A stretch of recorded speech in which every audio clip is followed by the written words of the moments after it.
Welcome, everybody, to the Fangirl football show tonight.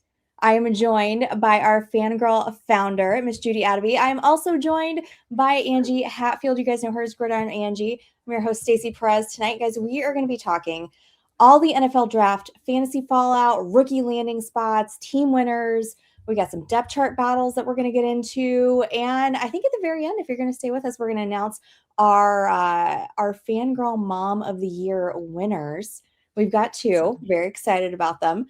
So hopefully you guys are going to have a great time with us tonight. If you're in the chat, jump on in those comments.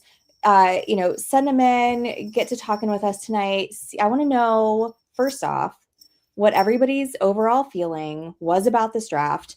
And Judy, what do you think now that this draft is behind us? How are you feeling about it? Yeah, this draft was not the most fun draft I wasn't even excited. I didn't even have to watch it. I was in a different country. It was all good. Tonight's going to be kind of fun. My first chance at saying every rookie's name, and I'm sure I'm going to butcher a couple. It's always a lot of fun to have that the first time. But this draft, we only had 10 fantasy players that got drafted in round one. So that's kind of, a snoozer. And a lot of those went to Cleveland and the Jets, which makes it kind of even worse. Then round two was even worse because we only had 7 fantasy players and 4 of those were tight ends. It's like, what are we picking from here in this draft? How about y'all? Yeah, how'd you feel about it, Angie? What do you think? Well, I thought it was also underwhelming for sure. I guess my main takeaway is it seemed like more of a fantasy environment shift for some of the teams than it did just like the superstars and everybody's so excited and they're going to be immediate flash for you. So I guess a good example of that was just what Cleveland did. They grabbed a couple elite wide receivers, a couple O-line studs. And so that changed the fantasy environment basically for Quinshon Judkins this year. And so their running game, should be a lot stronger. And it did make an overall indirect impact, but there just wasn't any like giant fantasy stud that came out of it. And that feels more exciting. It seems like to me during the draft, just with the individual players that have more flash than, yeah. Yeah, so. I think we're going to have to, go back and focus on our year 2 players to be excited. We're not going to get sucked in by drafting all the rookies this year, or maybe we will. They're just going to be a little bit lower down than we expected. Yeah, I thought this is more like a dynasty, like draft to be excited about. Like you've got players that we're not really going to hear much from probably this year that aren't going to be really relevant for our purposes in fantasy. So, like not super excited about a lot of this draft. Yeah, just kind of underwhelming, I think, overall. Yeah. Well, what's not underwhelming is our Fangirl draft weekend. We are doing the Fangirl Championship here in Tampa. It's going to be on August 21st through 22nd. So that is up and available for people to register for right now. And you know what? Actually, I think we've got a promo code that I'm going to run here at the bottom for $10 off registration right now. That goes through May 31st. So if you guys are in Tampa, if you are wanting to come to Tampa, because who wouldn't want to come to Tampa? Obviously, we have so many cool things to do here. But come on, first and foremost, the coolest thing to do is our Fangirl Championship. That's the best thing to do. So register. I hope we see a lot of you here. I'm really excited about it. I don't know, Judy. Angie, we're going to get you next year. You're going to come next year. Yep. I can't wait. I'll be there next year. And I just dropped the link to the website in the chat. Yes. So you can go to the website, you can register there, check it out. It's going to be down at the A-Loft in Midtown. We are going to have hotel information there as well. We're going to be doing a happy hour the night before. Just a really great way to kind of get to know more women in the fantasy community, because I know there's so many women out there that play in leagues or maybe you don't know anybody. And you're just kind of like finding your crew, right? Finding your women that you can talk ball with every week, and so like getting your group chat together, and like this is just such a great way to do that and kind of get involved and make some new friends. Because I mean, I don't know about you guys, but like making friends as an adult's like completely exhausting. So if I can find some people that are, kind of have the same passion that I do, like I'm all about getting to know them and trying to, expand my community a little bit. Definitely. It's very hard as adults. So, especially finding other women that love football. Right? It's such a challenge. Yeah, and I mean, I know they're out there because you hear about it. Like when we were at Aloft, we were talking with the lady there, Taylor, that does the events, and she was telling us about how she does a fantasy league with everybody there at the hotel, and and so she was super excited about this event and being able to host it at Aloft at the hotel down in Midtown. So they're out there. I know we're all out there because here we are tonight, right? Like we've all found each other. So they're out there. They exist. Yep. We're I going to have find a them. little synchronicity story with that, actually. So I just moved to Boise, as you guys know, in the last few months or whatever. And so I haven't found my fantasy nerds here yet, or my fantasy cool people, I should say. Yeah. Am I saying that wrong? And so I'm hosting the Scott Fish Bowl here this year. And so when I was looking around and looking on all the social media groups and whatever, trying to find, people that played fantasy football in the area and just where I should be promoting, I actually found somebody who's drafting with me at the live draft here on the Fangirl site, and is going to be here in Boise. So I'll get to meet her, and her husband are actually both drafting with us. That's awesome. And I found her on your site, and so kind of cool. Nice. Excellent. It's working. We just got to get more people in there. Yeah. She lives like 4 miles from me. Yeah, we both came from California. We chatted a little on the site before, so very fun. Oh my God, that's amazing. I love that. You know what? Let's keep the positivity going. Let's talk about who crushed this draft, which team won the draft or just did really well, did things that we liked in their picks so far. Judy, who are your winners? Yeah, my winners are, all the teams that traded back and didn't take anyone early on, and then they gobbled up lots of picks. So I think those teams that went for volume of picks. So we're talking the Miami Dolphins. They had 13 picks. Baltimore Ravens had 11 picks. Somebody's got to turn out okay, right? Someone That's kind of my theory. The odds are in their favor. It has to be, right? Exactly. The odds are in their favor. So the Dolphins, they took 3 wide receivers and 2 tight ends. Maybe one is going to be of value.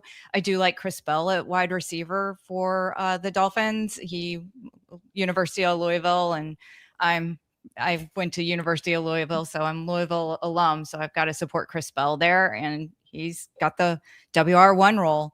Hopefully he's going to stick. We're going to talk more. I've got lots of notes on that whole Miami situation. That's a little bit of a fire, but that's kind of my take, is the teams that just went and traded back and took a lot of players to see what they could hit is I think did the best here. I'll let you all talk a little bit more. I know we've got lots of notes on Cleveland. Who wants to take on Cleveland? I got to stay out of Cleveland because I'll go negative really quickly on the whole Deshaun Watson situation. If we want to assume it's, Shadur Sanders, then I'm all good. But I would like Deshaun Watson to go away. Can I mention something about the Dolphins real quick before we move on to hate talk about the Cleveland Browns? So they took one of my favorite O-linemen, Caden Proctor from Alabama, and I got to talk to him at the combine. And I was just really excited to talk to him. And then I had asked him, what's something, that's kind of underrated about your game. And he was very adamant about how athletic he was. And then he proceeded to show everybody at the combine. I had a great combine. And then later on, I also learned that his nickname is Crispy because he is a Krispy Kreme connoisseur. And I couldn't love that more. So I was very excited to see him go, there to really to anybody. But I was just like, oh my God, he's going to be so much fun to get in the end zone or something on a crazy play. But yeah, that's all I just wanted to bring up about the Dolphins. But yeah, I think there was definitely value in rounds 3 and 4, and we're going to be sorting through that for some time. I was also really kind of surprised how many players, especially from round 3, are pretty high up on the depth chart of some of these teams. And they kind of snuck in there. Oh, yeah. Angie, what did you think? You've got Cleveland as one of your winners as well. I did. I mean, I think they filled their needs and they, fine, they had an okay draft, but I have a hard time, speaking to them. For the rest of my life, the whole Deshaun thing has ruined it for, I'll never respect that franchise. It's over for me. So that's all I can say about them is I think they did positionally do a good job filling their things, but I have a less popular one, I think, in Pittsburgh. And I know the most embarrassing thing that could happen, I feel like totally happened to them. And I'm so horrified for, I think Fox is in the chat. And so specifically you, Brittany, but also for your entire city, in your city, when you got snaked by Philly there in that first round, not getting Lemon. But I do think then you went, or not you specifically, but Pittsburgh went and, it filled like short, medium, and long-term needs, really, and had a decent draft.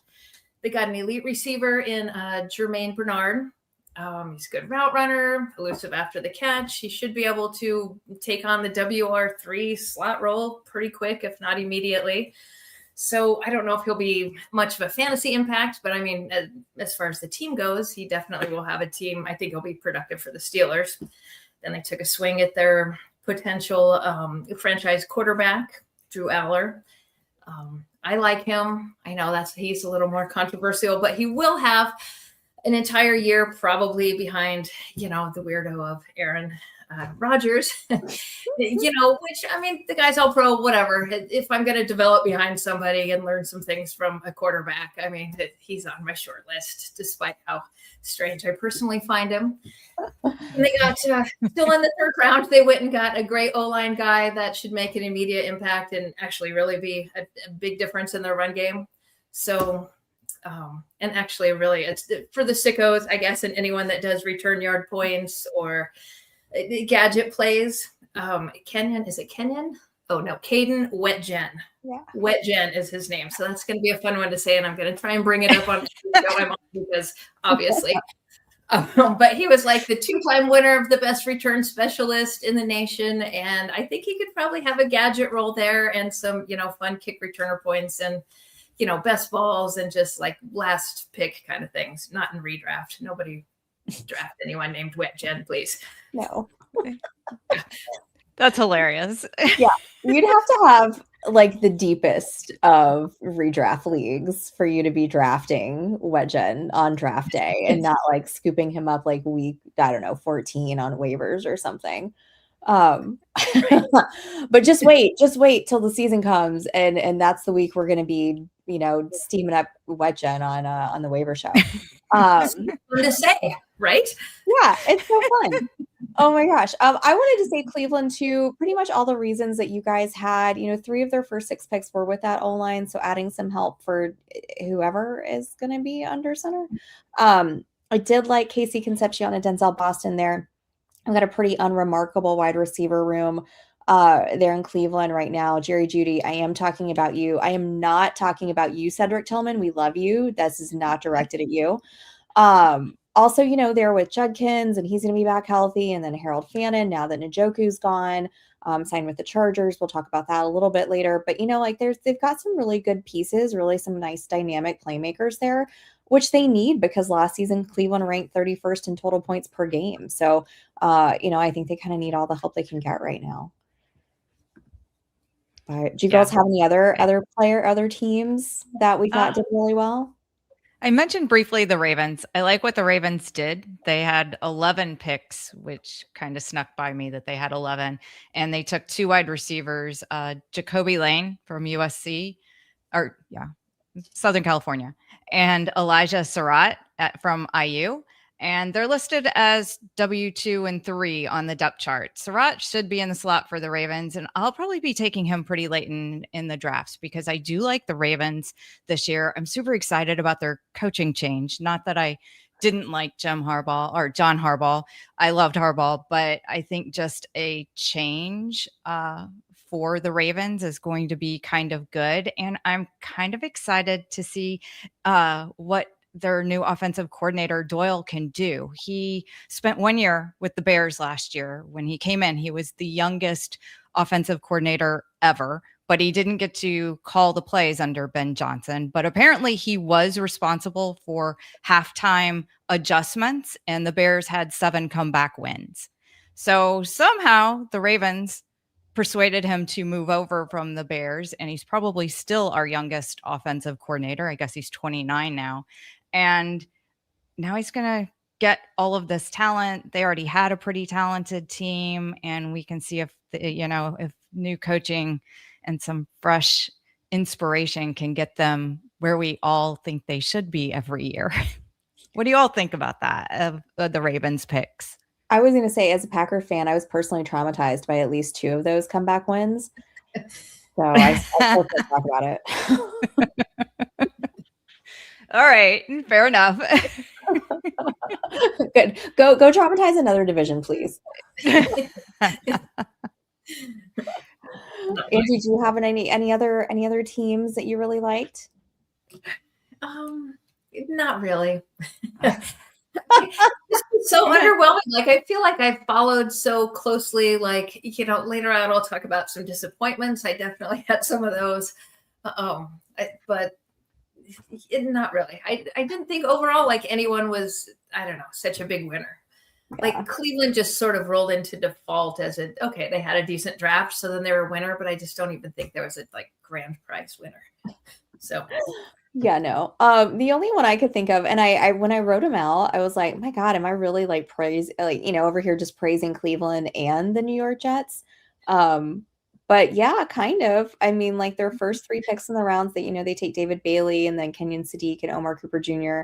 I really like the Bailey pick for them. They were 31st in sacks last season, so I think he makes a ton of sense for them. I kind of feel bad for Mason Taylor, their tight end that they drafted last year, son of very, very hot former Miami Dolphin Jason Taylor. I'm just totally saying that. So sorry. Not really sorry though. Because it just kind of seems like, huh? Didn't he play in Nebraska? I think so. I came upon him in the NFL during his NFL career, and whatever skincare routine he's using, I would like to know what it is because he looks fantastic. But like I think it was a little surprising. I mean, were you guys surprised by the Kenyon Sadiq pick there? Like, because I didn't think that he would be going to the Jets. I really kind of thought he might go elsewhere. But I mean, good on them taking, one of the best players available in that spot, especially for their offense that really struggled last year. Yeah, I was super surprised to see them take a tight end so high. Whether or not he's the right player or not, the best player at the time, sometimes you've got a laundry list of your team needs, and maybe you ought to focus a little bit different. But I don't know that it matters. Frank Reich will put an end to anything good that the Jets did.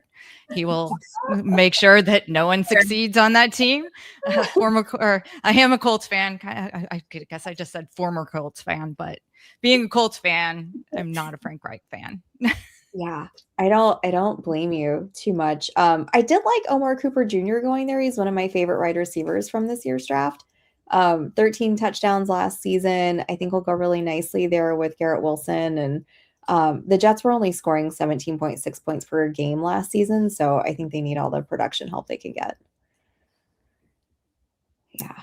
True. Yeah. But I would have liked to see him in Kansas City. So yeah. I'm never going to that to be a good pick by the Jets because I just can't. I can't, because it's like whenever you go with the Jets, right? Because like Garrett Wilson's so phenomenal, but like he's on the Jets. Their offense is trash. So yeah. It's so hard to feel comfortable and confident taking him in fantasy. I like that Anne brought up Jordan Tyson because he also one of my favorite wide receivers there. And I really do love this pick for New Orleans. I think this is probably one of my favorite rookie receivers that I think is actually going to have a good fantasy impact this year. I don't think there's a ton of them out there this year, but I think he's definitely one of them. Yeah, I agree. So while we're on the Jets, they strengthened all the other positions, but they brought in Geno Smith. Yeah. Why? Feels like poor Geno. I feel so bad for him. It's like you have to go back to the Jets. Like they hated him the first time, and then it's like he has to go back. It's so embarrassing. And the whole, like, as a mom, it's just sort of like the whole thing is so uncomfortable for me. Like, I just feel terrible for him. I feel terrible for the coaches. I feel awkward that everyone knows that everyone hates each other. It just feels like such a true tank. Yes. For the Jets that I don't know, but it's with all these like social casualties on the. Yeah. It is so awkward. It is so awkward. It's Yes. like you look at the list of who they drafted, and if you look at it in a bubble and forget it's Geno Smith and who the coaching staff is, then you want to get excited. But at the end of the day, you've got to bring those in, and it's like, don't go down this road of drafting these players. No, please don't.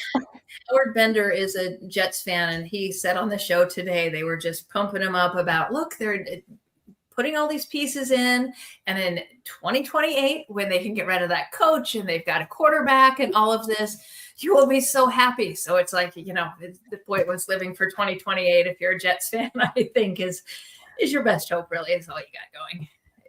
Gotta hang on for a few more years. Brittany's giving us a really nice segue in the chat over here. She wants to talk about Eagles swooping in, haha, pun, and stealing Mekhi Lemon from the Steelers in their own city. So why don't we talk about some teams that really kind of made us scratch our heads, and we're kind of like, is it really that hard to be a GM? I'm not sure, because I feel like I could have made a better decision. There's definitely a few of those. But do you guys want to talk about this first real quick? Because I thought this was so diabolical, and I am so here for the petty, and I loved it so much when I found out that happened. I could not get enough content on this. I thought it was phenomenal. It really was. It was funny. Highlighted the draft. It's awesome. Just in case there's someone out there who has no idea what we're talking about, do one of you guys want to like share with everyone what went down? Go for it, Judy. No, you go for it. Well, basically, I guess the Steelers were on the phone with Mekhi Lemon, and they're chatting him up or whatever. And while they're doing that, Philly was trading up to go right above them and drafted him while he was pretty much on the phone with the Steelers. Like a complete embarrassment in their home city. I mean, the whole thing. I don't know. Just awkward. By their in-state rival. That's what also makes it so good. Person you never even trade him to. Like the whole everything is so cringy and terrible for him. I think I just felt bad again, so that's why I had to defend him as they had a good draft, because it was just so embarrassing. Oh my God. You know what though? Here's kind of what I was thinking, because like, look, I really like Mekhi Lemon. I'm really excited about him this year in the NFL. And I was just thinking, look, if he had gone to the Steelers, they have Aaron Rodgers. I'm probably going to be your biggest Aaron Rodgers fan. He is weird as all get out. I get it, right? But I'm a Packer fan, man. And I remember those days, right? And he's such a good QB. But he hates throwing to rookie wide receivers. He does not like to deal with rookies. So if Lemon had gone there, I just keep thinking maybe it's better off that he went to Philly. I mean, don't even get me started on the issues with their offense. They've got their own problems over there. But, maybe that's a little bit better of a situation for him to kind of shine a little bit more than maybe he would have if he was in Philly. Or, I mean, in Pittsburgh, rather. I don't know. I think that's a totally fair point, because Aaron Rodgers does completely hate that. And he's real like jerky-o about it on the field too. You miss a block and he's like doing all the faces and all that, I mean, just so yeah. It's a valid point. I think that maybe he is better off there. It's a better landing spot for him because, although I don't know. First we got to move on from AJ Brown. It's not better off today. No. Well, I guess it would be because, the Steelers already brought in Pittman and, they'd already made adjustments too in the wide receiver room, but we got to move on from AJ Brown in Philly. And I guess we're waiting until June for that to happen. But I don't know, Jalen Hurts throwing the ball isn't that exciting either. It's not, but they have a new OC, so that's exciting. So hopefully they'll work some kinks out. Although I am really concerned because their offensive line coach is no longer the guy that was like kind of responsible for, all of those guys that have been such a, huge part of making that offensive line what it is and how successful it's been. Like he's gone. So I don't know what that means for the line in Philly this year. That makes me more nervous than a new offensive coordinator in Philadelphia. I don't know, if the line is weaker, then maybe they are behind and not controlling the game and they're in trouble and they got to throw it down the field more. and then Lemon's going to be down there. Oh man. All right. Well, okay. How about some teams that we were very confused about what the heck they were doing during their draft? Judy, who wins your prize for this? Well, I'm going to go back on the Colts and shake my head, a little bit there. I think in our notes, we're all picking on our favorite teams here, and the Colts are going to finish last in the AFC South. I'm just going to put that out there now. They're last. The Titans are going to just blow by them. They traded away their first round picks for Sauce Gardner. They traded away their first round pick for this year, 26 and 27, to get Sauce. But they clearly need more defense than just Sauce Gardner. So they were out there picking up players in the draft in later rounds, trying to fix the defense. But now they've got all sorts of issues on offense, and they're just putting the blinders on, going, yeah, it's all fine. Daniel Jones coming off an Achilles tear. We know how difficult that injury is to come back from. So they're just pretending day one, he's fine. No one wants to talk about Anthony Richardson. They want to get rid of him, but nobody will take him. And we're just therefore not going to just talk about him. And then, hey, let's just send Michael Pittman to the Steelers. And they only got a 6th round pick for a 7th round pick. So they basically got nothing for sending Pittman to the Steelers. Then they paid Alec Pierce all the money. Now he's also had 2 off-season ankle surgeries. So he is out until training camp. He is out until the middle of July on this team. And he's supposed to be their wide receiver. So they did take a wide receiver in round 7. I don't know what the plan is on this team at all. So I'm just going to be betting the under on their win totals for this year preseason. All right. Well, that's a good way to make money. I mean, you saw the betting edge, and the way you described it, you're right. Being a Colts fan is almost as depressing as being a Jets fan, for God's sakes. It's there. Every year I'm like, I'm getting a new GM and I'm getting a new coach, and it hasn't happened, but this is the year it's going to happen. This is it. I think so. I say that about the Huskers quite a bit too. If you follow college, yeah. So, yeah. I'm a little sad for Anthony. Please no. I see in the comments, will they bring Rivers back? Please no. That would make it even worse. Oh man, no more Phillip Rivers. No. He already got his health insurance extended a few more years. So he's good. He's not coming back. That was solid strategy though. Could we just admit that as like a couple, him and his wife figured out how to get health insurance again for another 5 years for that entire rod of ridiculous and very smart. Is like 20 kids? I don't know. Like I've lost count. Yeah. Like it's roughly $4 million a month in insurance right now. It was brilliant. Oh, I can think of something else worse. The Colts love to trade with Cleveland. So, maybe they'll give Anthony Richardson to Cleveland and we'll get Deshaun Watson in return. Oh, that would make everything worse too. Oh, Judy, don't put that out there. Yeah, I feel real sad you put that in the universe. I'll tell you that. Brittany, bring Big Ben. I don't know, Brittany, have you seen Big Ben lately? I don't know that would be a good idea. He was barely moving like Frankenstein his last 2 years there. It's like he was literally wearing Frankenstein modified shoes to walk on the field. Is he even still alive? Check the obituaries locally. Are we even sure he's around? Brittany, do a wellness check on Big Ben and let us know. Angie, you want to stay in the NFC South a little bit too, right? You've got a team that you are not really thrilled with. The Jacksonville take? Yeah. Well, I just didn't really get it. Okay, so they gave away their first pick last year for Travis Hunter. Fine. That could have worked out. It didn't work out yet on either side of the ball, injury, whatever. But so I just felt like they should have been smarter with their draft capital already being out of the first round, but they weren't. And in rounds 2 and 5, they took tight ends. Now they have 6 tight ends.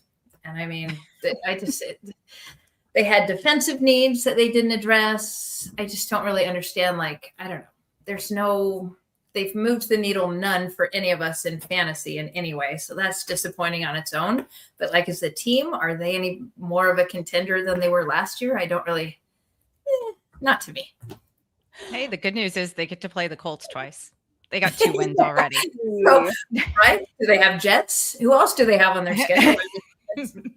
We'll find out Thursday. If you want to come and check out our Thursday show, we're going to be doing a live stream when around 8:00 and talking about the NFL schedule release. So that's going to be over on the Fangirl community page. So girls, make sure that you are signed up on Fangirl Football. You can go there, sign up for free right now, and you'll be able to get in there and see that live stream on Thursday at 8. I wanted to play a game with you guys, Angie, since you said that this is not on the show sheet. I'm deviating for a moment. We're going rogue, guys. The Jacksonville Jaguars do in fact actually have more than 6 tight ends. I want to see if we can name any of them besides Brenton Strange, because I just looked at this and I've never heard one of these guys' names. I honestly can't. I can't even name the second rounder that they picked because it was such a stupid pick in the first place that I was just like, what? I mean, I don't know, especially from fantasy. So I'm certain I can't name any other behind Brenton Strange. It gets kind of worse because I'm actually cheating and looking at the depth chart. They only have 3 listed, but there's no way I can pronounce these names. So even if you could remember them, then you would have to know how to pronounce Nate Bokerker. I don't know. But yeah, Bokerker. That's their second round pick. Tanner Koisel. I know I'm butchering both of those names. That's the 5th round. Those are their new rookies, and then they have 3 sitting around at least, right? Oh, hold. They have 4. We've got Quentin Morris. We've got Hunter Long, Patrick Herbert, and Ethan Connor. Ethan Connor, never heard Ethan of her. Connor was a undrafted free agent. And then it looks like they got, there's 2. So he and Patrick Herbert both undrafted Patrick Herbert was an undrafted free agent last year, it looks like. And then Hunter Long was from the Rams and Quentin Morris was from Buffalo. Yeah. What are they going to do with all of these tight ends?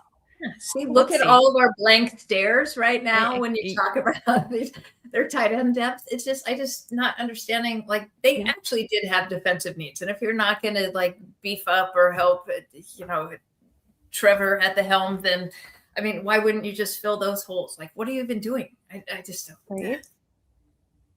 Good news for Brenton Strange. Still no competition for you this year. So, but Brenton Strange is not the highest paid tight end on their team. He's not? He's not. That goes to Hunter Long. Oh, dear. Well, Liam Cohen. Brenton Strange is a new agent. Yeah. But they're as of tomorrow, so I'm going to call him and fix this. Liam Cohen said that the 2 people that they like purposely chose, if they really purposely chose that 2nd and 5th pick, were just to help Strange do more things in the offense. And it's not like he's some elite whatever. So if those 2 people are what it takes in the top 5 rounds, 2 of them to make Brenton Strange be able to do something else, I just feel like that's silly. And that we won't have to worry about seeing him in the playoffs. Sorry, Jags fans, if anybody. Are there many Jaguars fans? Do the it'll be a sad Duval from Liam Cohen this year. Not a happy one. I can't do it. I obviously, beyond the troll job from Philly, that was one of my favorite things. The Cardinals, though I feel like this is such a low-hanging fruit, right, to like say the Cardinals, but I'm going to do it anyway because we have to talk about Jeremiah Love at some point. I mean, just like such a head scratcher. I mean, I guess like the only argument I can make to justify that is like they just took the best player available. I don't know. But I did some fun math here. And look, they just paid Tyler Algier 2 years, $12.25 million. Okay. That includes an $8 million that $8 million total in guarantees and a $5.5 million signing bonus. And then you have James Conner there among all the rest of the guys that they still have. So just for context, Arizona is paying over $21 million this season to just the running back position. And in 2025, they were 31st overall in rushing yards per game. That's ridiculous. The whole thing. Right? I can't. It's just all of it. I hate it. I was so excited to see where Jeremiah Love was going to go. And this just, it sucked. Watching them take him was just awful. It was so sad. It's like anywhere else. But, I guess so many good players get drafted into bad teams, but this is just such a bad situation. I think before the season starts, they've got to move on from, Trey Benson or James Conner, or maybe both. So one of them's got to be on the move. I'm not sure who made the Tyler Algier move to get him in and then decided that wasn't enough and that they needed to take Love on top of it. We won't be going down, the Ashton Genty, draft him in the first round in our fantasy drafts this year, at least. No, I mean, don't you just feel bad for Tyler Algier? I mean, he leaves Atlanta after being second fiddle to Bijan Robinson for so long. And then, you're like, oh, great, finally, Arizona. I mean, it sucks that it's Arizona, but at least you're the guy, right? You're getting paid. You're the number one dude. And then they go and take Jeremiah Love. I wish we had a live draft reaction in Tyler Algier's house, when that happens. That would have been the internet. Yeah. I would have bought a ticket to that for sure. But you also don't pay somebody $12 million for 2 years to sit and watch a rookie play or to I think they're going to mix it. I'm sure they'll dump Trey Benson for nothing because he's basically worth nothing now. They love James Conner. He's at the end of his career. Are they really going to they can't get anything for him, but he will probably get 4 or 5 touchdowns that should have been Jeremiah Love's or more. Maybe more. I mean, if that's all they use him for, then I don't know. It just dilutes him so much. I hate that for him. I hate that for me because I have a first pick in my keeper league that's like a hybrid IDP and this whole complex 14-team thing. And it's a really big deal to have a first pick in, once in however many decades. And it's just, obviously that's him, but he's not going to be worth much for me. And Derrick Henry is so it's great timing if he came in, if he went to Tennessee or I don't know, anywhere except for Arizona right now, but we'll see. He'll still be fine. He'll be an RB 2 or 3 probably on, a deep roster, right? But I don't think we can expect him to be a solid Can we expect him to be a solid RB1 with the other running backs on their roster? I don't think so. Are you talking Love or Algier? Which one's getting the number 1 spot? And look how much Algier cannibalized Bijan's work on and off over his, the last few years. And he's delightful and fantastic and should be anybody's one all of the time. So I just don't see how it's any different. It's just now he's going to be doing the same thorn in the side to Love now. And me in this case. He had 8 touchdowns last year. 8 touchdowns. Yeah. That's the highest in his career. 8 touchdowns. Let's see. He was getting let's see. 8 touchdowns if you're Kev Tompkins. That's your 0 RB strategy right there. You're picking up Algier every year, and he was one of my favorites to go grab because you knew they were gonna use him the way that they worked things in Atlanta. Maybe they'll do that in Arizona too. Who knows? But taking a little tangent off of the whole Tyler Algier situation, he did leave Atlanta. We've been waiting every year for it to be Bijan Algier. A couple of years ago, it was get rid of Arthur Smith so we can actually see Bijan run. And then they got rid of Arthur Smith. And last year it was Tyler Algier taking away from Bijan. Now he's gone. Do we finally get Bijan? Is it Bijan Algier? Wait, is it which B Robinson, Judy? Because now they have 2. Oh gosh. Just to keep us on our toes, right? Yeah. PSA to everyone doing a live draft. Make sure you have the right Yeah. sticker when you go put that on, please. Yeah. Don't draft the wrong B. Robinson. I hope so. I hope it's But- Bijan here. I mean, honestly, I kind of think Tyler Algier's a little bit better than Brian Robinson, at least what he's shown the last couple of years. So it feels like a little bit of a downgrade there. So it should, you would think, open up more things for Bijan. More of an even more so. upgrade. Yeah. Yeah. I mean, I kind of feel the same way with Jameer Gibbs, right? With David Montgomery leaving, and I love you, Isaiah Pacheco, but I think Montgomery's a little bit better. So I think between the two of them, him and Gibbs, I don't really even care who you take first because I think they're both deserving of it. I think it's personal preference, right? At this point, like I can't really make a good argument for one over the other, like significantly. But I think I like Bijan more. Bijan hasn't had the injuries. I feel like Gibbs has battled on and off, and I worry about the workload for Gibbs without Montgomery in there. And Isaiah Pacheco cannot fill Montgomery's role of taking that workload off of him. No. So I'm a little worried about that. So I'd probably lean Bijan, but I've got other situations in Atlanta that concern me as well. We can talk about their quarterbacks or their offensive line. Now I got two, left-handed quarterbacks, and let's don't worry about that line on that blind side at all. They didn't address that. So it might be a fun year. Tua's going to get hit again. The person we're most like so freaked out watching and feel like so fragile, and like the next time we see him seizing on, I don't want to see another hard hit to Tua. I can't. Like it's so heartbreaking. It's just so scary. Like when they're, I don't know, the whole thing, and right to have no blindside guy on the team that now he's going to be starting for is just such the silliest thing. Or the one specific person that we all know that is just like one hit away from probably, not coming back from that. So, I mean, like after that, was it a couple years ago where he got hit and then you saw him with his hands, like on the, do you guys remember that? That to me, like, I don't know, man. I mean, if I were his family, I don't know that I could support him playing again after that. Like that was just horrifying to watch. Exactly. I don't think he should be playing, but no one asked us. This isn't a good situation. Yeah, no one asked us.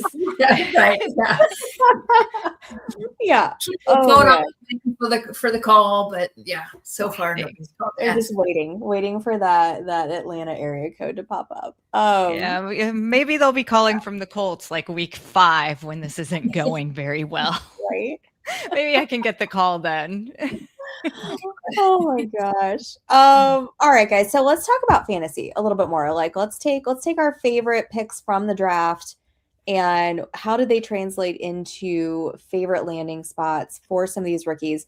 I also want to talk about least favorite landing spots. We just talked about Jeremiah Love, but some more or maybe less obvious ones that we were seeing right now. I don't know, Judy, who do you got? Well, I had the most obvious, I feel like. We'll just get him out of the way. How's that? And then we'll go to less obvious ones. So most obvious, best landing spot, best position, Jadarian Price, obviously in Seattle.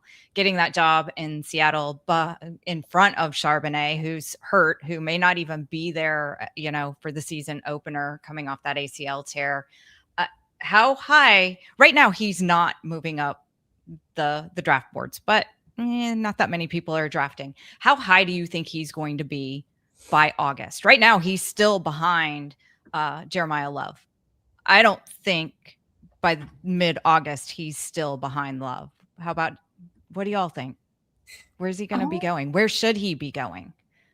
Currently, his ADP is Price is running back 25. Love is going running back 13. And we'll throw in Ashton Genty at running back 6. Which one do you want? Genty probably this year. Ooh. As Boise already rubbed off on me. I don't know. That's my instinct. But okay. There's a lot of chatter. There's some chatter about Emmanuel Wilson. Former Packer. It's no big deal in the Seattle depth chart, but I mean, does anybody know what they paid Emmanuel Wilson? I'm just I can find out. I can find out what they paid him. I'm over here on Spot Track too, like looking around at people's. $1 million depth guy, but if they paid him a handful, like he's gonna probably play. I mean, and Price does have the Achilles tear. I know it's a few years removed, but once Achilles, always Achilles, or something. Is that a saying? Probably. It is now. It's not. I'm just kidding, but well, it might be. It should be because. All right, I'm trying to find Mr. Wilson over here. It's taking me. Oh, there he is. That's a bit of a deep dive. Sorry about that. No, it's okay. How much you get paid, buddy? Okay. He's at 1.5 mil. That's his contract. It's a 1 year, 1.5, with a $250,000 signing bonus. So not terrible. That's just depth. I mean, that's a depth price and contract. I mean, so maybe. I mean, maybe. I am tending to think that Zach Charbonnet does not play this year, and if he does, I don't want him. Really? I mean, he didn't get hurt. Let's see, his surgery. He got hurt in January. His surgery wasn't until late February, as in a couple months ago. So I famously do not like taking guys that have knee injuries the year that they're coming back. I want them the year after. Huge Charbonnet fan right here, but I don't want any. I will not have him on one team this year at all. I did like the Emmanuel Wilson pick. I did watch a little bit of him, just being a Green Bay fan. But I just think right now, Price, that landing spot for him has just set him up for so much success. Like he's got the talent, and then you add the opportunity to that. Like Matthew Berry always says, like those two things equal fantasy success.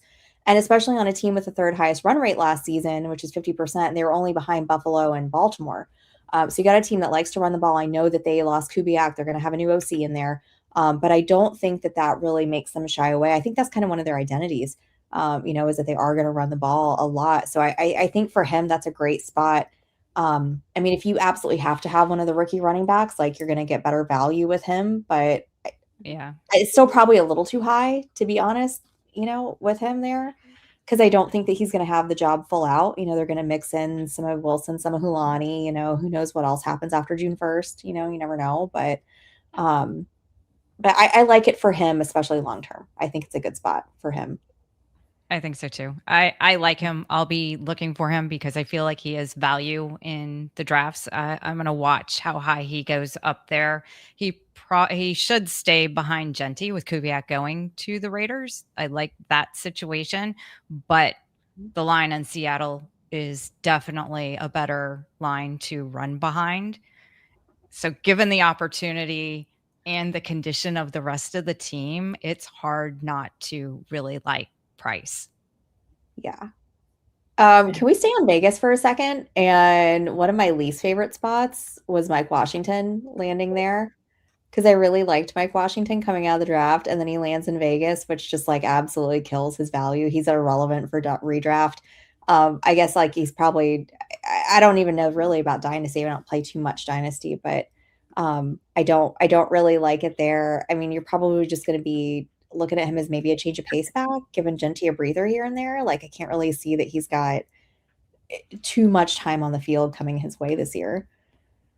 Yeah, no. I agree. I think that pretty much ruined him. I mean, for now also. I mean, barring an injury, maybe he'll get, you get opportunities and whatever with an injury or something or another. But I mean, I don't know. That's the least clear path to any action, it seems like, for him, especially because I don't think Genty was used very well last year. And I think the new, team coming in probably has lofty goals of making sure that he and Bowers are, significantly highlighted in their offense this year, as they should. I mean, obviously. Yeah. Angie, I saw your note in here about Jeremiah Love's landing spot, and I just saw this. Is it okay if I share this with everyone? Because I feel like this is such a great take. Yeah, I know. Angie really has an issue, and I support this. I second this of everybody's child being named with like a Y, like forcibly putting a Y in every kid's name now, like just even when it doesn't make sense. Jeremiah Love, I'm sure you're a sweet person. I'm sure your parents are very nice, but this does not make sense. You did not need that Y in there. You didn't. Everyone doesn't need a trophy. Everyone doesn't need a Y in their name. It's ridiculous. What is happening? There are no we need names to with the Y anymore. It's stupid. So. Everyone needs a Y, and we need to go to all lowercase letters except for the Y. The Y is going to be the only uppercase letter in the name. Only if it can have an apostrophe. Oh, okay. Right. There you go. That so we can mess up everybody's like emails and all sort of. Yes, and the pronunciations of everyone's name. Pronunciations, yeah, it's hard enough already. Oh my gosh. Chat, are you team Y in people's names, or do you support us in our rant against the Y, the unnecessary Y? Oh, that was Matt. Maddox is very upset about the extra Y. He wants a Y. I know. He was like, why didn't you put a Y in my name, Mom? Yeah, given his age, I feel like he's probably barking for the Y. He probably is. That's true. Is it a status symbol? Should I change should I be like ANGY? Yeah, you should put a Y in there. Just add a Y at the end of your name. You don't even need to take off the I or the E. Just add the Y. Put in a Y. Right, because then you're right. Because that's what most of them look like. Like you've just added some letters and then put a Y somewhere. Stupid. Yeah. Then, Stacy and I already have Ys. We're just going to have to recapitalize our names and put that Y in there. But we came by the Y honestly, Judy, though. Like, we came by the Y honestly. Well, it's not really. Well, my real name's Judith, so I really don't have a Y.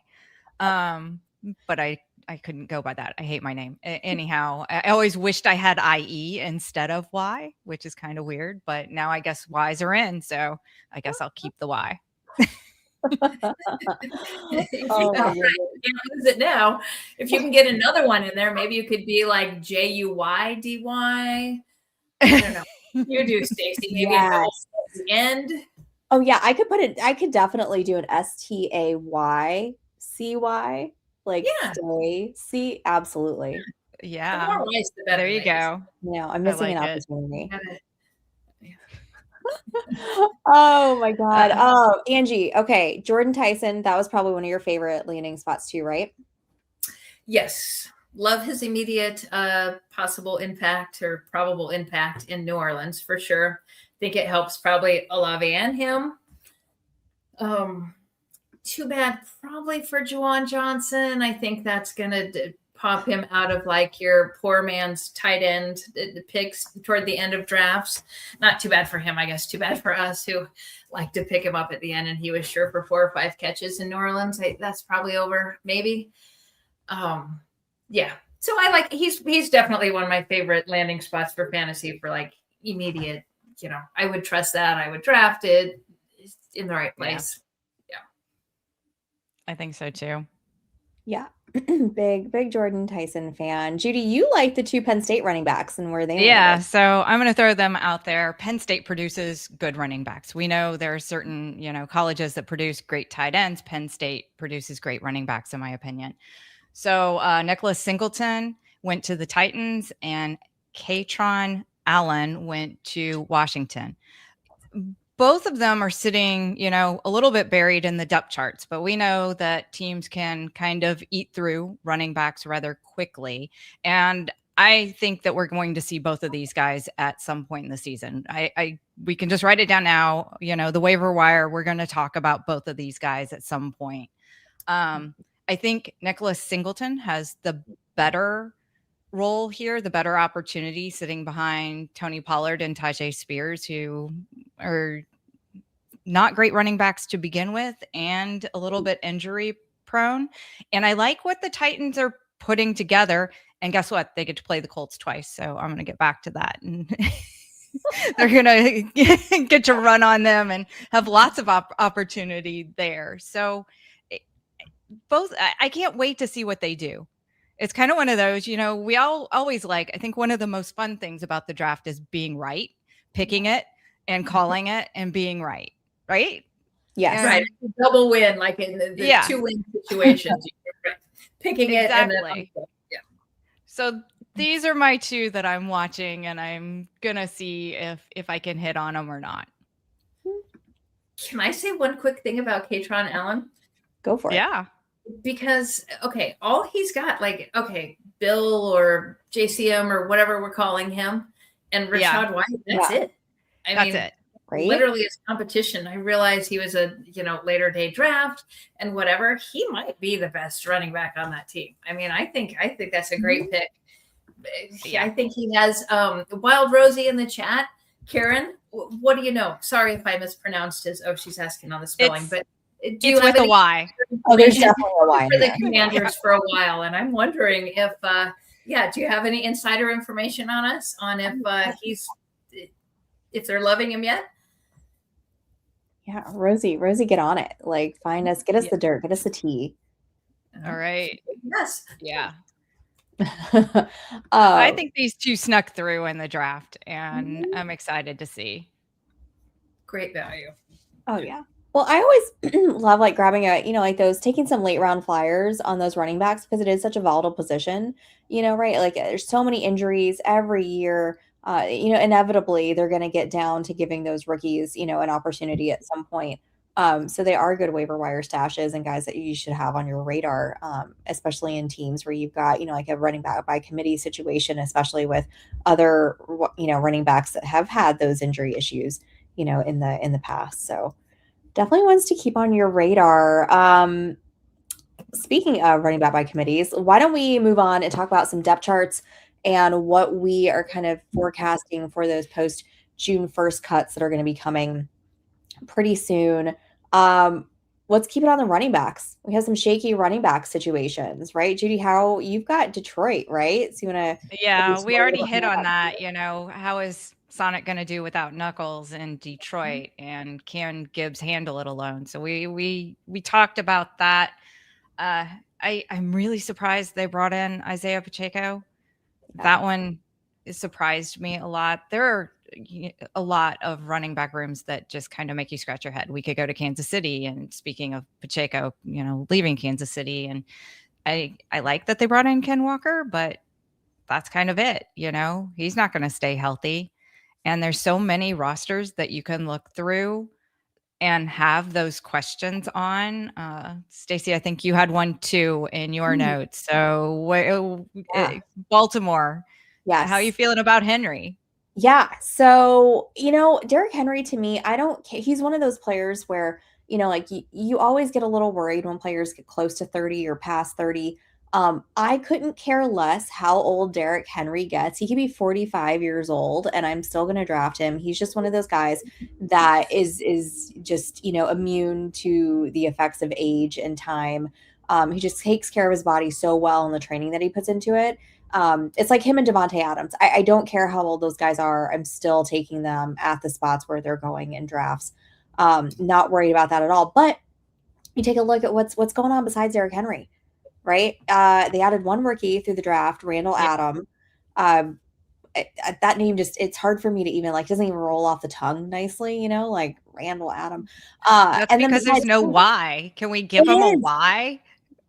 I'm sure we could fit one in there. It's probably his problem.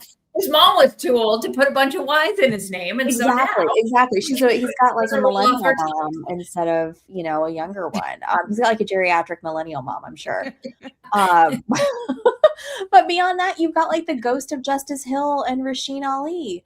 They let Keaton Mitchell go. He's over in Chargers East or West now. Over in not Chargers, Ravens West, whatever. You guys know what I meant. He's over there with the Chargers now. And I don't know. Like, I'm kind of curious to see what are you going to do, Baltimore? Like, God forbid Derrick Henry does get hurt. Like, I'm not really excited about Justice Hill and Rasheen Ali. No. Really, I think that cool.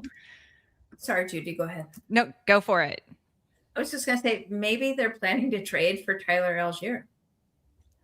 That would be the best thing. I mean, honestly, if I were Tyler Algier, I wouldn't even be mad about backing up Derrick Henry, No, I wouldn't either. Because the guy's a beast. When he's going to get through, Derrick Henry, he's going to get through. Although Algier is too. I mean, he's not Derrick Henry, but He's a lot younger and his legs are fresher, and he's, I think that would be a great pickup for them. Although now, do they want him for $6 million a year? Right. No. Unless they're going to use him more than, maybe they just don't plan to run that much anymore. I mean, if they want to focus on McBride all day long, I would. Are we talking about the Cardinals? No, I'm just thinking about Baltimore. Maybe they're not going to run as much as they have because there's not any really 1-2 punch. You're right. And I mean, for sure, at his age, Henry is not going to be he can be an every down back, but if he plays every down, he's not going to play all year. And it's just how our bodies work. Yeah. But the Ravens are not alone in this problem. I'll toss out there Jonathan Taylor, Christian McCaffrey, Ken Walker. All three of those are on teams that do not have any depth at running back. And we know that they are not going to play all 17 games. It's true. And San Francisco they took somebody way too early for where they took him. Do you guys remember who they took? Somebody at like 90. Right? Stripling? Is that who you're talking about? I guess they took somebody right around 90, right? Like they took a 3rd round guy, but it was basically to spell him. But behind that, there's not the depth they used to have. They had, some of these guys and now they're all over, backups everywhere else. But Kalen Black. I think they still have Garendo. Yeah. They've got Garendo, Patrick Taylor still there, and now they've got Sincere McCormick as well, and James Jordan. Sincere McCormick is there too. So I guess they still have just a bunch of one-offs they could throw out there in the scheme, because their scheme is pretty Purdy can get out there, and you'd need a game manager, and everybody's roles seem very more obvious in offense than other offenses to me. DJ Giddens is at the Colts behind Jonathan Taylor. He's another one of my favorite bets. I need to get to a state where I can get all the prop bets, because I will be putting money on DJ Giddens to pass his rushing yard total, whatever it is. It's not going to be set high enough. So I'll be betting that line too. I'm writing that down right now. I also have to drive to the border to place a bet, by the way, Judy, but I do drive to the border to get into DFS and other things on the weekend and season. So over whatever his yards are, all right, I'm in. Who do we need to talk to get you guys to be able to bet over there, Angie? Like, who do we need to discuss this with in Idaho? We need to get some some lobbyists involved. I don't think it's going to be a clear path for us.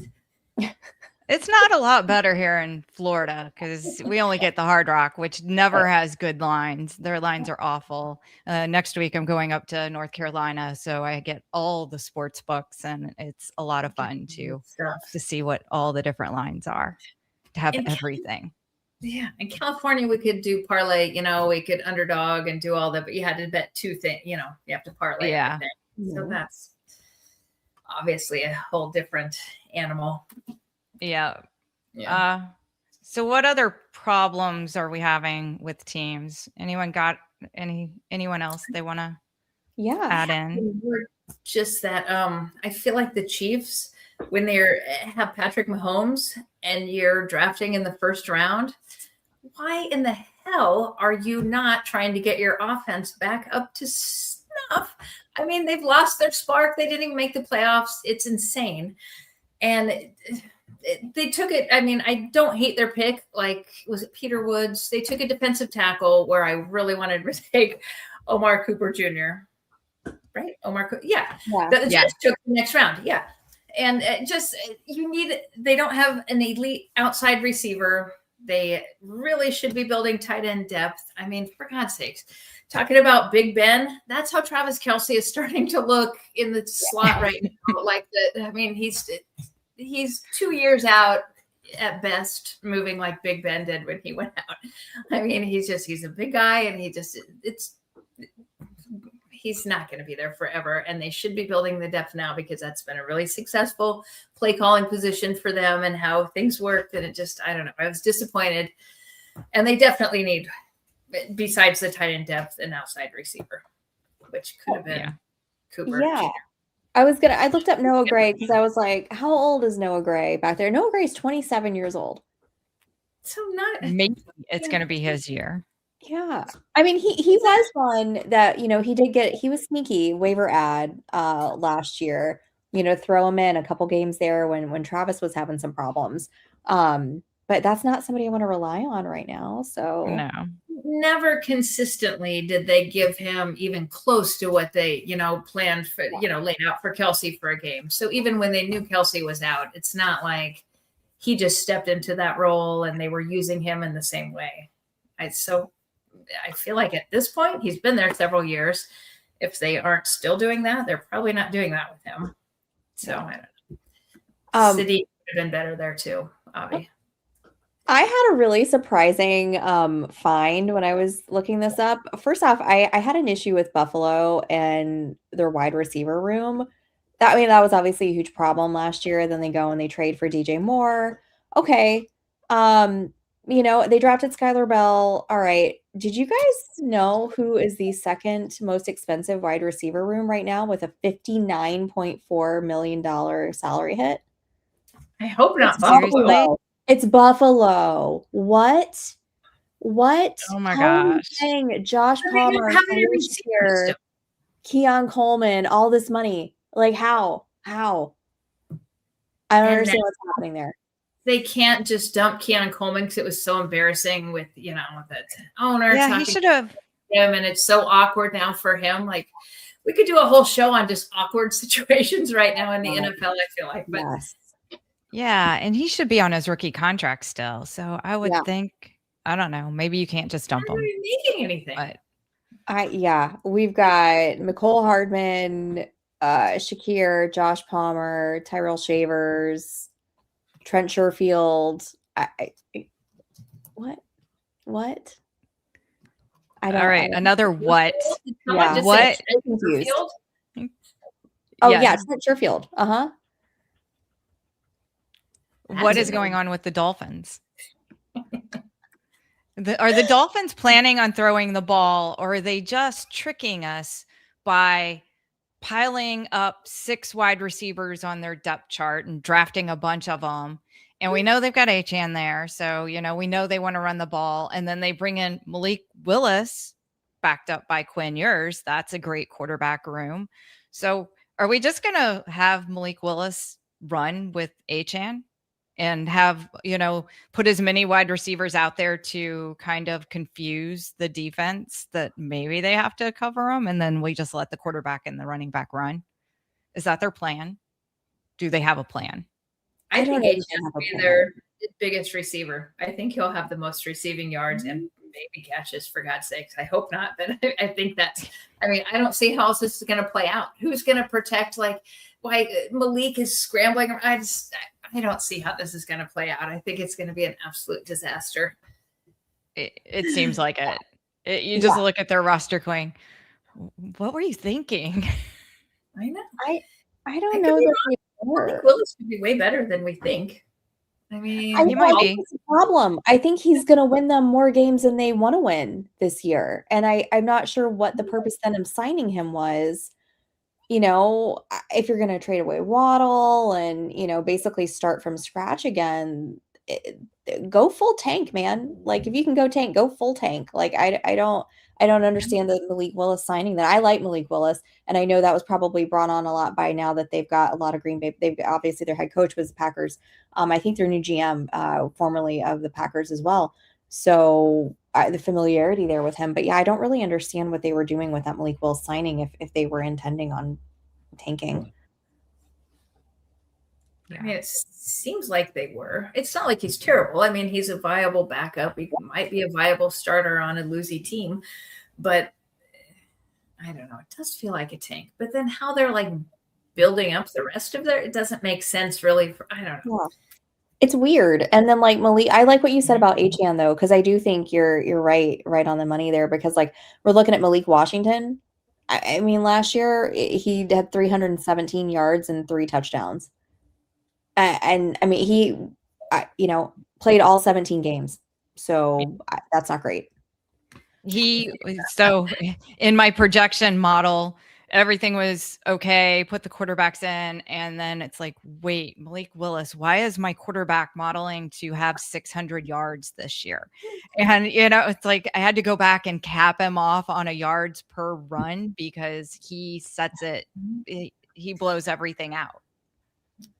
Yeah. Uh, Yeah. It'll be interesting to see how that one plays out.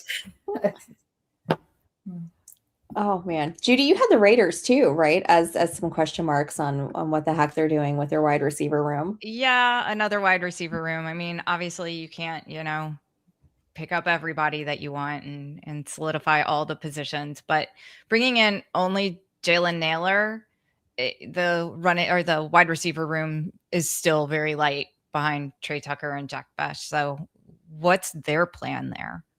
Are they just going to throw to Brock Bowers and Ashton hope Genty? so. Maybe I Genty hope can so. catch more this year. Could Besh stand up this year? I mean, could he step up this year? I mean, maybe he had a lot of hype coming out of it, to start, but also he had Geno. I mean, right? I mean, Geno was throwing to him last year, and so it's not Senior really Bowl MVP, Jack Besh. Yeah. He did. And so we haven't talked Fernando Mendoza. That's a name that didn't come up in our draft. Is he going to play? Is Kirk Cousins going to play? Do you even like Mendoza? I'm not a big Mendoza fan. I mean, I can't say I'm a big Kirk Cousins fan either. So no, I think good for Mendoza for coming out this year, right? Because I think if you looked at like any of the other years, there's so many other guys that, we would have ranked ahead of him. So the fact that he came out this year, kind of default number one there, and it's just such a weak quarterback class. So good for him. Number one pick. Go get your money, man. I'm not exactly excited about it. Like, I mean, I guess you could take him as a second rounder in a deeper, redraft league. I can't imagine that you're starting him at any point this year unless it's like second half of the season. Maybe they throw him in there after they're just, hopes of making the playoffs are probably out the window. So that's the only time I see him actually like getting on the field. But I like that though, because I think, you throw so many of these QBs in the deep end and expect them to be successful right away. I mean, now he can kind of learn from Kirk. And I mean, Kirk's not the best QB out there, but I don't hate that he's one that Mendoza is going to learn from, because I mean, he's still a good quarterback. He was a good quarterback for a long time. So I don't hate that from him. He can manage a game. There's a ton to be learned from him, for sure. Whether I see your face, Judy, and you're like, he was a great quarterback. Right. Okay. So lots of opinions on that. But the point is, he can for sure manage a game. He can see the defense. He can read things very quickly. He does have stuff to pass on, I feel like. Do you not feel like that at least? I do feel like that. Can't we bring him in as a coach and not as a quarterback? Do I have to watch him on the field? Fair. No, okay. No one has to watch a Raiders game. No one is. That's the nice thing, right? Nobody's going to force us to watch a Raiders game. Okay, as long as we don't. But I want to watch like the rest of the team, and so I think you got to play Mendoza. You got to just set him on fire, push him out there. I think by week 5 he's starting because Cousins is so bad, and the game plan is more to run Ashton Genty. I hope so. I think it's going to take a few more games than that. Just guessing that it's going to take a few more games than that, and then either they'll be like mathematically out of anything, or they won't be, or they'll kind of I don't know. I just think it'll be somewhere in the middle, though, for sure. Like you're thinking that then they'll turn over the reins for whatever reason it is, and either an injury or they're out of it or they're whatever, and see what they have at least. So next year we can get excited. Well, hopefully. Or depressed and no, we don't want him then, I guess. But I don't not like Mendoza. I don't know. The Raiders are always going to Raider. So I guess I feel like I have like already a chip on my shoulder. Like, well, he's good enough for the Raiders. Like it feels like that. Probably good enough there. But really, that's what I think about Mendoza. Like, he's fantastic. I mean, probably he's not going to be, like, I don't know, one of the more. Maybe they can call up Philip Rivers and, help him teach some too. Yeah. And go bring Derek Carr back from retirement. I have heard that rumor. There you go. I don't think that's out of the realm of possibility. I think Thursday, right, when we get the schedule release, I think we might have a better idea of when we think Mendoza might be starting. Based on what that schedule's looking like for the Raiders. True, where their buys land and what they have before and after. It's a good point. Like, how far are they willing to go with just development, not Brady? Oh my gosh. Brady. Honestly, I'd take Brady right now. I bet you Brady, that man is so wild about his training and how he eats and everything. I bet you he could still probably go out and sling it. But he's part owner. He would have to give up one of these roles. He can't be an analyst, an owner, and a player. No. And combine all of that. Yeah. Honestly, I like that moves Mendoza up my chart, just in my head, not in my actual rankings, but a little bit because he has access to Brady probably. And that's going to be I feel like he also has that mentorship, not just your mom jeans guy. So I don't know. You think Brady won't get that involved to help develop the quarterback and he's not maybe well. I don't know what he can do, especially with his other roles in the NFL, what restrictions he has on, the day-to-day of the team and the players. So that's kind of a question, I think, there.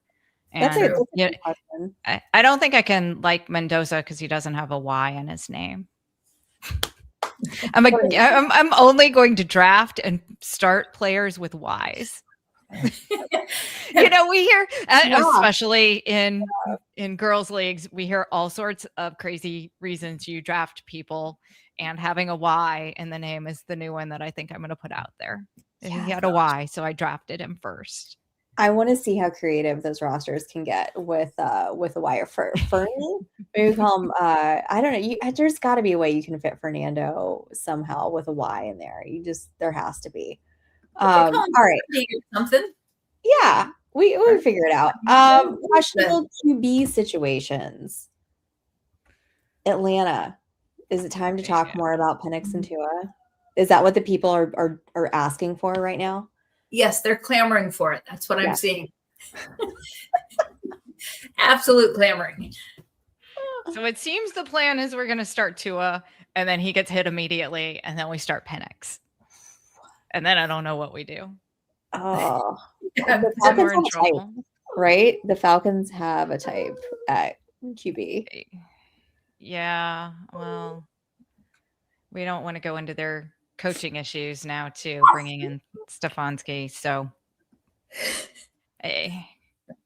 there's definite argument that Atlanta is bottom in the NFC all by themselves.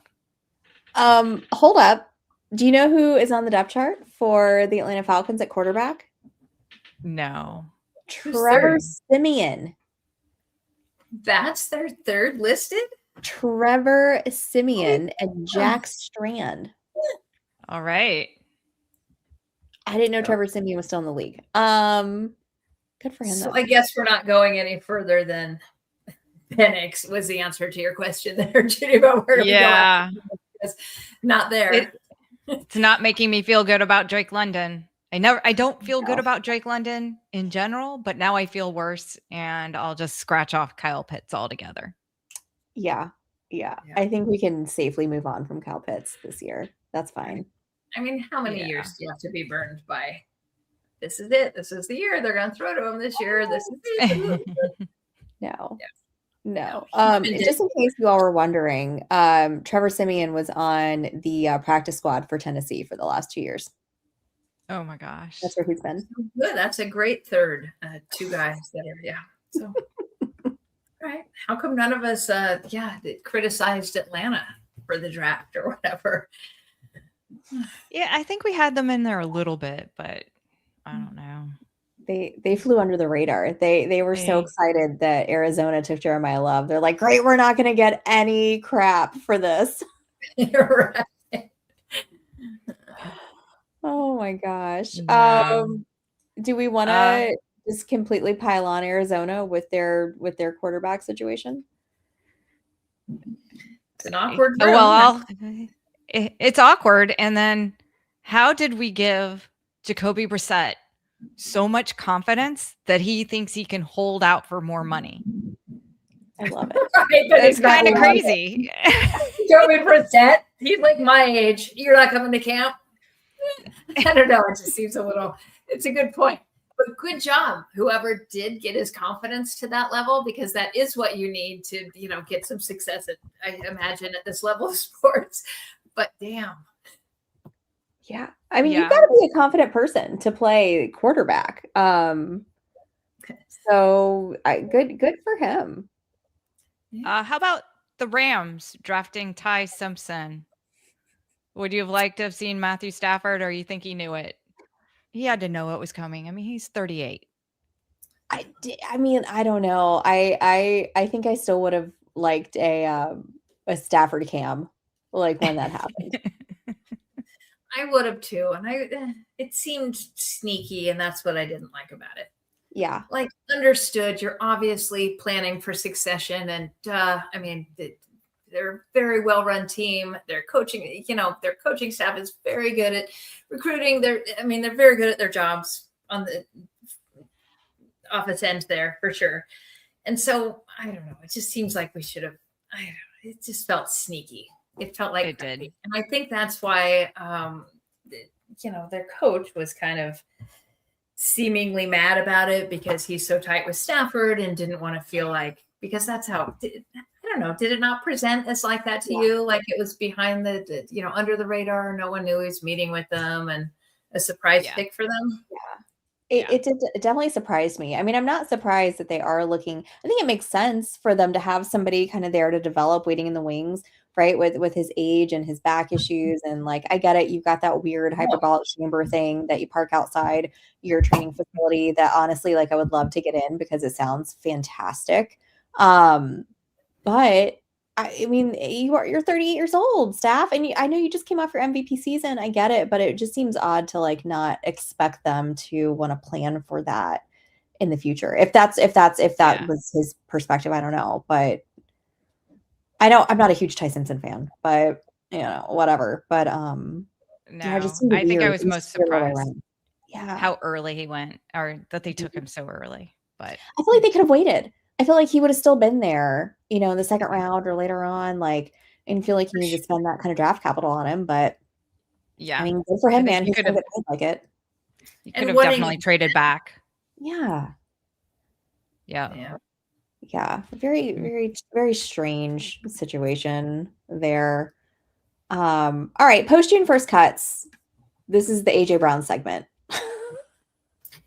The most famous of all the post June 1st cuts that we suspect are coming.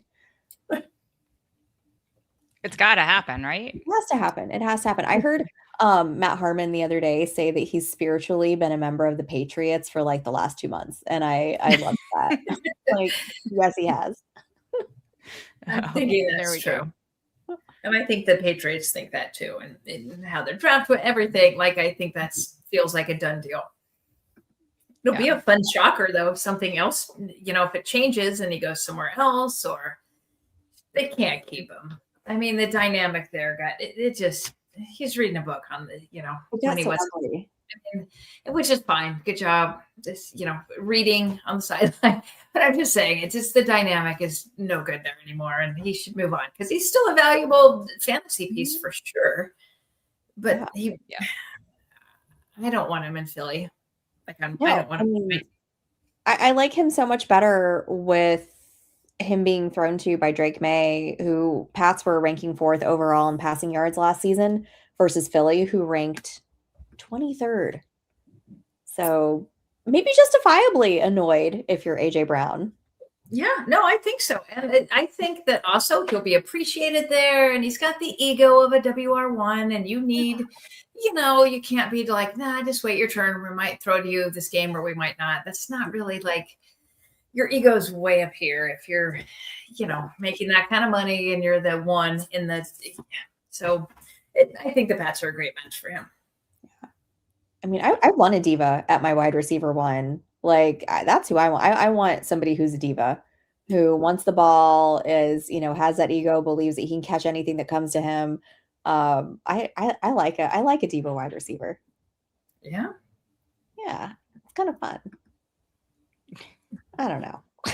There hasn't been anybody that diva-y lately. You had your OBJ kind of faded off, and you used to have, the guys doing the special celebrations and all this stuff. And we haven't really have we had something like that this last year? No, I mean, No, like but Chase really isn't. He doesn't have he doesn't give diva personality. Neither does JSN. Oh. I mean, who else? And Puka's getting a little wild. I mean, would you say Puka's a diva, or is he just a headache? yeah, he's just a I'm headache. thinking more in-game diva. Yeah. I don't know what he's doing. It's to his detriment for sure, but yeah. Hey, so you did bring up OBJ, and I heard that he was going to get a workout for the Giants. He's trying to make a comeback. Back to the Giants. Okay. We'll see. They were talking about he was still in good shape and they were going to give him a chance. I don't know. He played flag football with the boys in the pro game, right? Wasn't he? Oh. Wasn't he just in a flag football thing? Did I make that up? Maybe he should save him for the Olympics. Doing all these cool moves, and did he not play with them? I don't know. I don't know. I didn't watch it. I don't know. Me either. I went on vacation. That's my week of vacation in between. Good job. Oh my gosh. Well, I mean, why don't we wrap on well, speaking of divas, somebody maybe who thinks that they're a little bit of a diva, Brandon Ayuk. Yeah. It's a good way to end it, right? I think so. Doesn't seem like he's going to be a 49er, even though he is today. And the 49ers would have to pay him $27 million if they kept him. If he got traded, the other team would have to pay $27 million. So odds are they're going to wait. They're going to cut him, and maybe he'll sign for less with somebody, or maybe he just won't get a job. Right. I mean, I can't imagine he'd sign. Well, nobody's going to sign him for that money after they saw what a personal dick he was. Yeah. Right. Like nobody wants to overpay to work with somebody that acts like that, Bobby. But I mean, I don't know. Can he get more than 14 million just if he does a 1 or 2 year contract with somebody? Ooh, don't go to Washington, right, Rosie? Yeah. Nobody needs that vibe in there. Well, but you could use the receiver. I don't know. What if you could get him for 10 million? For 10 mil on a year contract, would he still think that's a lot? Getting deeper into the playoffs, maybe, if everybody stays healthy. I mean, maybe that's what happens. Maybe he stays unsigned until there's a big injury, right? And then maybe somebody then at that point is willing to roll the dice and pay him a little money to come in and try to, salvage their playoff hopes. Who knows? I mean, if he didn't want to play 7. Last time he played. Oh. And he came off an injury, a bad injury, right? He has a wide name. Yeah, and then he just never yeah. So he's got that going for him. Yeah. Against him with us, but going for him in the, real life. When? I don't know. Yeah, that's a great question. Let's find out. Yeah, I'm trying to find it. Last year? Oh my gosh. If he did, it was briefly because he was coming off an injury, and then it was all the drama. So I'm on our lads, looking at the depth chart here, and I pulled up Brandon Ayuk, and it has a player's history, right? And it'll say where they were signed, and if they were on practice squad, active, well, all these things. And right here at 12/25, so December of 2025, it says left squad. Oh, just left squad. I didn't even just know left squad. Yeah. You just checked out. Yeah. His last game was 10/20 of 24. Oof. It was October of 24. Yeah, he didn't play at all. And then what was his injury? I think he tore. I think it was season ending. It was unraveled or something. Yeah. It's bad when you can't even remember. When it's been so long, you can't remember. Let me look it up because now I'm curious. Yep, torn ACL. So he suffered a season-ending torn ACL and MCL in his right knee during Week 7 of the 2024 season. So October against the Chiefs, required surgery, all the things, and so yeah, that is the last time that he has been on the football field. Yeah, I think that was one of those ugly, almost dislocation ones. Yeah, that was pretty And tough. yeah, so he's not going to get a job for 27 million. I wouldn't pay him more than league minimum, whatever it is, for his years of service. Yeah, I think that's like one of those 1-year prove it deals that he Yeah. ends up, you know. Build in lots of incentives if Mhm. you are playing and you make it, give him a bunch of money that he can earn if he plays and is Yeah. impactful. That Yeah, he can earn. like I've been That's doing with Diggs the last couple years. Yeah. Is Diggs signed yet? No, Mm-mm. Yeah, Diggs no, is he's still out there. Juwan Jennings. Which- Everyone said he was going to Vikings. Jennings got a job. Oh, he did go to Minnesota. Yeah. Yeah, he just signed with the Vikings. And our boy David Njoku just signed with the Chargers. So I'm so sorry for all of you Oronde Gadsden dynasty owners. Heartbreak in that keeper league that I was talking about. I was so freaking pleased with myself for like getting Gadsden, and I'm like, oh yeah, this is it. I'm like, oh, best ball, I'm all over this now. And then yesterday or the day before, whenever that happened, it's just been so depressing ever since. It just Yeah. But that's really disappointing. Good friend Juco, and whatever. Yeah. Stephon Diggs was found not guilty a week ago of his felony strangulation and misdemeanor assault case. So maybe now he can get a job. Involved in the case as something, not your first case or your second or third, but he was not guilty of that one. Of that one. Did not assault his personal chef at his home. He didn't do that. Probably get a job, but he'll have a 1-year prove it too, probably. There you go. I think Cardi B might have a few more things to say about Diggs.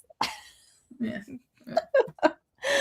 Oh my gosh. Guys, this has been so much fun tonight. I feel like it's just been too long since we've just been able to kind of get together, talk some ball. Just so happy to, everybody who was hanging out in the chat, everybody who's watching online. Just appreciate everybody so much. Guys, if you had a good time tonight, please make sure that you go like, subscribe, and give us a follow so that you know when we are going live. We are going to be back every Tuesday night, 8 p.m. Throughout the summer. We're going to be bringing you a lot of really fun content, a lot of really great guests. So again, make sure that you are liking, subscribing, and following all of our content. And if you want to get in on all the stuff that we're doing over at Fangirl on the Fangirl football site, make sure that you are going over there and signing up right now. Again, we've got some best ball leagues that are going to be going and filling up pretty soon. If you were into WNBA, we've got that going on as well. We've got the Fangirl Championship Draft Weekend. Again, August 21st through 22nd down here in Tampa. So if you're interested in that, you can sign up. If you sign up right now, we've got $10 off. That promo code is going through on the bottom of the screen there. So make sure to grab that. Oh my gosh. I feel like, am I missing something? I feel like we're doing so much this summer. Like we've got so much going on. We do. And it hasn't even gotten busy yet. No, and it's only May, guys. It's only early May. So you can find Judy over at Judy Attaby online. Angie is at Gridiron Angie. I'm at Stacey_Perez 83. Guys, we'll be back next Tuesday. Have a great night, everybody. See you later.